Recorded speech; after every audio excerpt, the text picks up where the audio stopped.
La façon dont une société fait naître ses enfants dit tout de ce qu'elle est devenue. Et aujourd'hui, nos naissances sont déshumanisées. Pas par manque de technologie, oh non, mais par manque de présence. La suite, elle se laisse écouter plus qu'elle ne se regarde.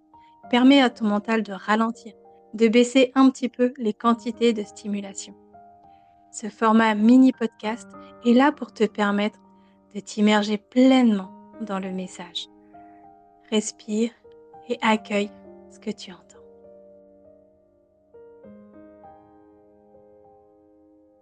Aujourd'hui, effectivement, j'ai envie de te parler d'intelligence artificielle et peut-être aussi de l'état de notre société actuelle.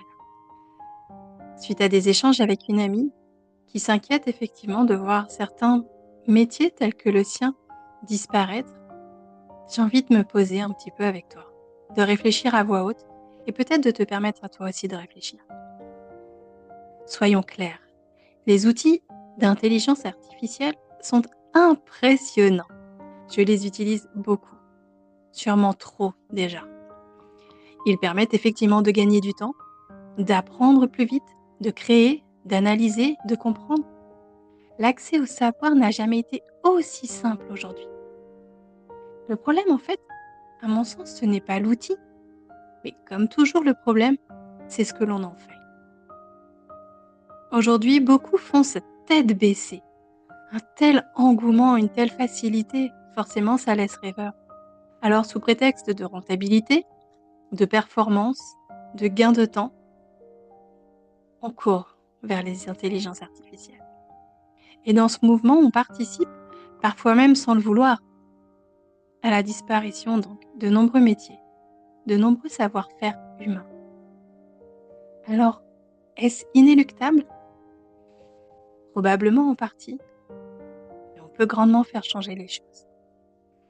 Par contre, refuser le changement en bloc serait assez illusoire à mon sens, et peut-être même dangereux à terme, puisque qu'on le veuille ou non, le virage est déjà enclenché. On est déjà sur ce chemin, sur ce soi-disant progrès. Peut-être que le terme est à débattre. Mais attention, on ne va pas jeter le bébé avec l'eau du bain. Surtout pas, on ne jette pas nos bébés, on les garde. Le progrès peut être vraiment magnifique, à condition qu'il reste au service du vivant, et non l'inverse. Pendant quelque temps, je me suis crue à l'abri de cette invasion d'intelligence artificielle. Je me suis dit, dans le domaine de la naissance, je vois pas comment ça va venir m'impacter. Pourtant, je suis pas réellement épargnée par cette révolution. Déjà via cette chaîne YouTube, puisqu'aujourd'hui, la création de contenu, ça devient très compliqué. Beaucoup de chaînes explosent avec des vidéos sans âme, où on ne montre même pas son visage. Tout est fait, scripté complètement par les IA, monté, parfois par des humains sous-payés, ou parfois carrément tout fait avec une IA. Donc déjà, sur cette partie création, je suis impactée. Et d'un autre côté, sur la partie purement accompagnement, eh bien aujourd'hui aussi, je suis impactée puisque toutes les informations sont disponibles partout et tout le temps.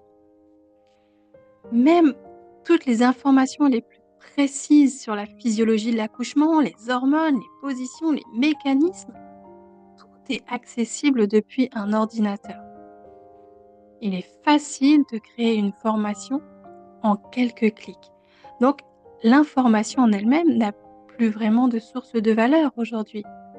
Avant, pour apprendre une compétence ou quelque chose, il fallait passer de longues heures dans une bibliothèque à éplucher différents ouvrages, recouper des informations, peut-être se former auprès d'autres personnes. Aujourd'hui, 3 clics suffisent pour que tu aies l'essentiel sous les yeux. À toi après de faire les tris, de garder ton esprit critique, certes, mais l'essentiel est là.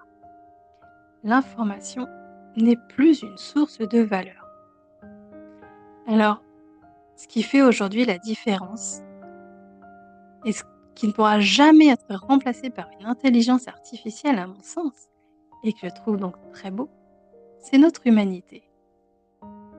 En effet, une intelligence artificielle Elle ne ressent rien, elle ne vibre pas, elle n'a jamais accouché, elle n'a jamais eu peur, elle n'a jamais tremblé pour son bébé.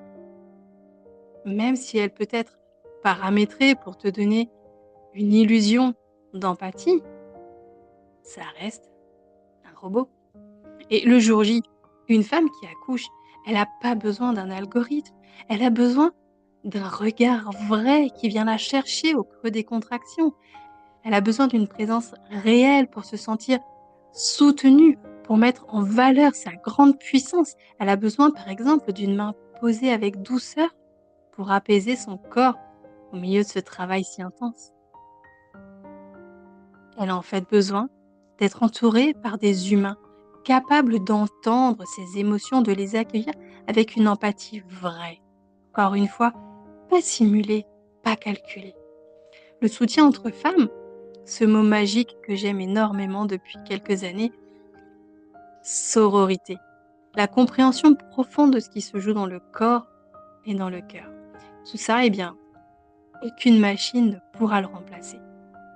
Et moi qui suis optimiste à toute épreuve, je vois à quel point cette omniprésence de l'IA nous ramène justement à ce besoin de l'humain au cœur de tout.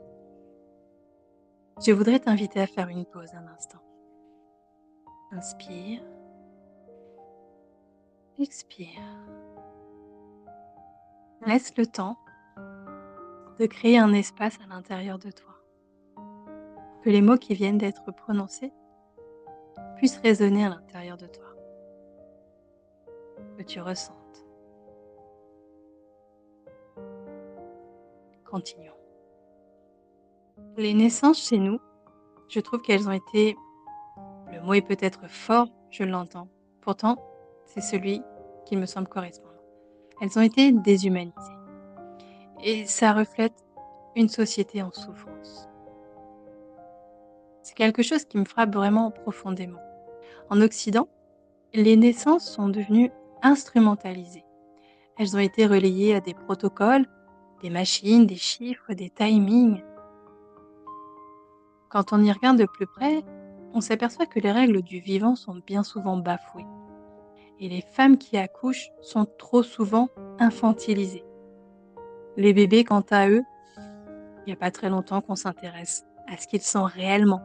Ils ont longtemps été sous-estimés, considérés comme immatures de toute façon, incapables de ressentir. Juste pour rappel, il y a encore pas très longtemps, les bébés, ils étaient opérés sans aucune anesthésie parce qu'on pensait qu'ils ne ressentaient pas la douleur. Aujourd'hui, tout est rapide, tout est technique. Et je vais même oser dire, tout est violent. Violent parce que ce que l'on ressent est nié, bafoué, encore une fois. Et bien souvent, les actes qui sont posés sont faits sans aucune réflexion profonde sur les conséquences à long terme. On ne pense, malheureusement, dans le cas aussi de l'accouchement, qu'à la rentabilité, au timing, à la gestion des salles qui doivent se libérer pour permettre à plus de femmes de pouvoir venir accoucher. Et pourtant, les répercussions, elles sont vraiment réelles et importantes dans les corps, premièrement, mais aussi dans les cœurs. Et par ricochet, dans notre société tout entière.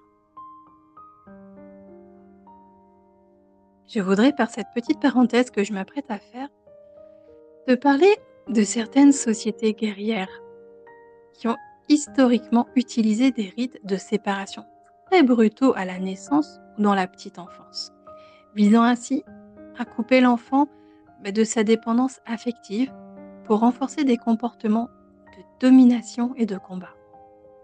Ces pratiques existent dans certaines sources anthropologiques, mais elles sont évidemment diverses et complexes quand même à contextualiser. Mais ce que l'on sait en tout cas avec certitude aujourd'hui, c'est que le stress, la violence, la séparation précoce et les interventions chimiques ont un impact majeur sur le développement émotionnel et neurologique des bébés.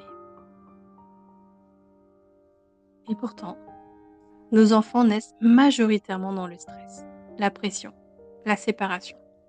Et puis ensuite, ça ne s'arrange pas. parce qu'on les pousse très vite vers l'autonomie, loin du contact avec sa maman, avec son papa, loin de la douceur. Après tout, faut les habituer à la dure, sinon ils seront pas épargnés par la vie. Voilà ce qu'on entend. Parce que tout dans notre société nous pousse à croire que la douceur est une faiblesse. C'est comme une tare à éradiquer. Ne sois pas faible, ne sois pas doux. Mais qu'est-ce que tu peux être naïve, ma pauvre enfant?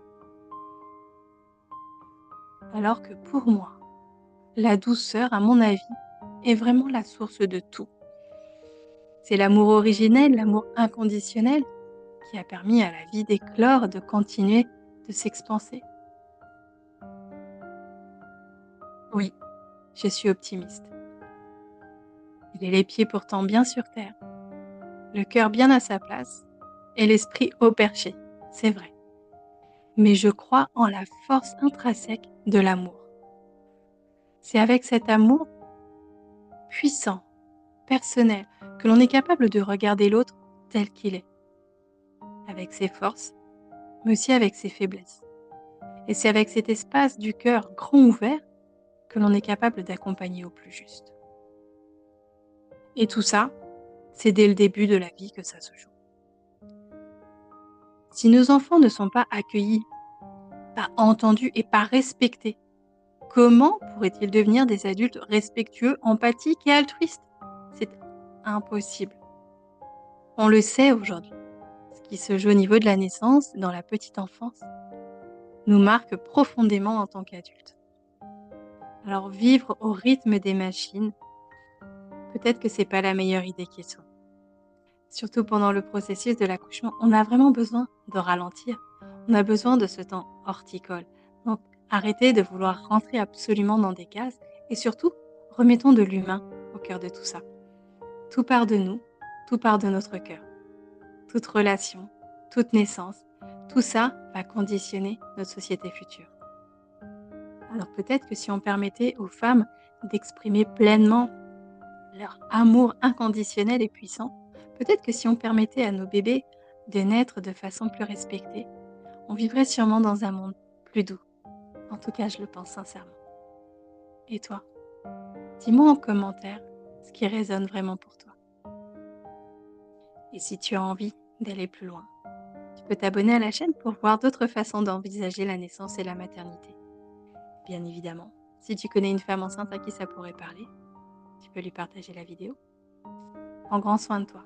Et moi, je te dis à très bientôt.